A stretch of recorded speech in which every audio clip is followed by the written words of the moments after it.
देखिए, रोज़गार के मामला में अभी भी 4,400 लोगों को एनडीएमसी में रेगुलराइज किया गया। तो रोज़गार नहीं है तो क्या है? तो जब जब चुनाव आता है तो ये सब लोग अलग अलग तरीके का ड्रामा करते रहते हैं। मोदी सरकार को घेरने के लिए विपक्ष के सारे लोग इकट्ठे हो जाते हैं।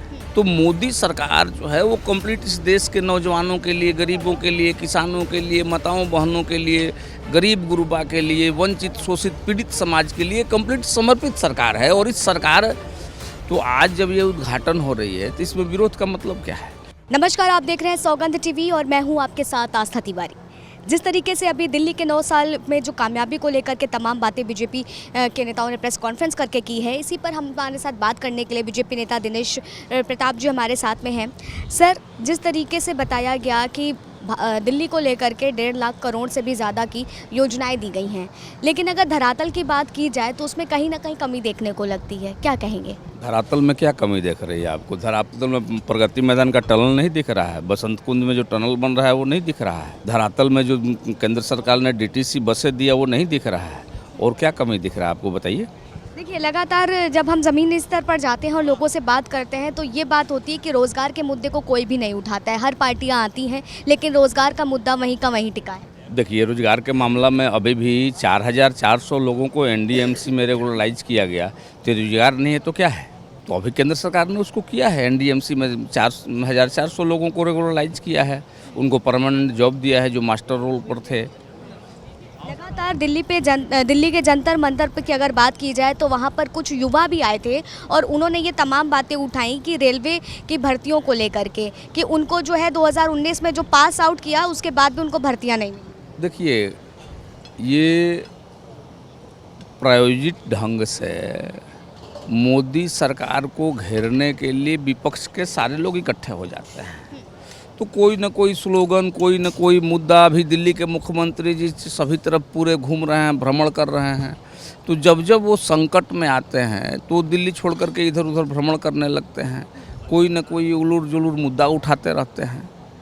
लेकिन देश की जनता और जो विदेश में रहने वाले भारतीय मूल के लोग हैं, सबकी आस्था मोदी जी के प्रति है। और 24 का चुनाव जो होगा तो मोदी जी को 400 से ज़्यादा सीटें जीत करके इस देश की जनता देगी, तो इनका जवाब ऑटोमेटिक हो जाएगा। पार्लियामेंट को लेकर के काफ़ी ज़्यादा विवाद खड़ा है। 19 दल हैं, विपक्षी दल हैं जिन्होंने इसको बाइकआउट करने की बात कही है। क्या लगता है? देखिए, जब चुनाव आता है, मुझे ध्यान में है, आपको भी ध्यान में होगा कि जब 14 में सरकार बनी थी, माननीय प्रधानमंत्री जी मोदी जी इस देश के प्रधानमंत्री बने थे, तो उस समय बहुत सारे साहित्यकारों ने, पत्रकारों ने, बहुत सारे लोगों ने अपने पुरस्कार वापस किए थे।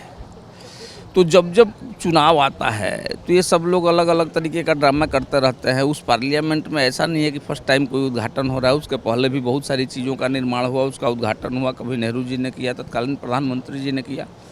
तो आज जब ये उद्घाटन हो रही है तो इसमें विरोध का मतलब क्या है? मतलब ये है कि 24 का चुनाव, 24 के चुनाव में किसी तरीके से मोदी जी की सरकार नहीं बने, इसके लिए सारे विपक्षी लोग, सारे लोग जिनको एक नहीं होना चाहिए, जो आपस में लड़ते रहते हैं, वो भी गठबंधन करने को तैयार हैं, एक दूसरे से मिल रहे हैं। तो ये ऐसा कुछ विषय नहीं है, ये बिना मतलब के बात को ये लोग हाइप दे रहे हैं। अगर आपसे ये सवाल किया जाए कि 9 साल बेमिसाल को लेकर क्या तमाम बातें बताई गई, हर योजना के बारे में विवरण भी दिया गया, तो क्या लगता है कि आने वाले भावी चुनाव में ये कहीं ना कहीं जनता तक पहुंचेगा, असर दिखाएगा?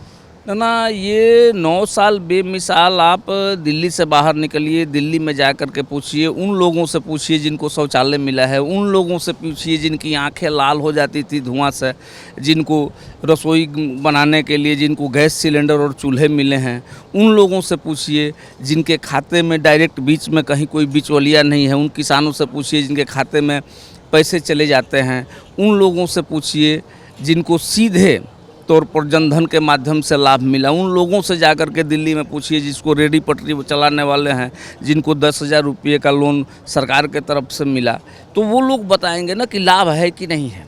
यहाँ दूसरे दल के लोगों के बीच में बैठ करके चर्चा करते हैं, उससे तो कुछ होता नहीं है। तो मोदी सरकार जो है वो कंप्लीट इस देश के नौजवानों के लिए, गरीबों के लिए, किसानों के लिए, माताओं बहनों के लिए, गरीब गुरबा के लिए, वंचित शोषित पीड़ित समाज के लिए कंप्लीट समर्पित सरकार है। और इस सरकार को में सभी लोगों का विश्वास है, अटूट विश्वास है मोदी जी के प्रति, और मुझे पूर्ण विश्वास है कि 24 में उसका लाभ मिलेगा और भारी बहुमत में 400 से अधिक सीटें लेकर के भारतीय जनता पार्टी केंद्र में पुनः सरकार बनाएगी। तो देखिए, बात करने पर तमाम उन्होंने सवालों के जवाब दिए और कई बातें जो है उन्होंने क्लियर आउट करने की भी कोशिश करी कि 2024 में इन तमाम चीज़ों के परिणाम खुद ब खुद जनता दे देगी। तब तक के लिए बने रहिए आप सौगंध टीवी पर। कैमरा पर्सन सुमित के साथ आस्था तिवारी।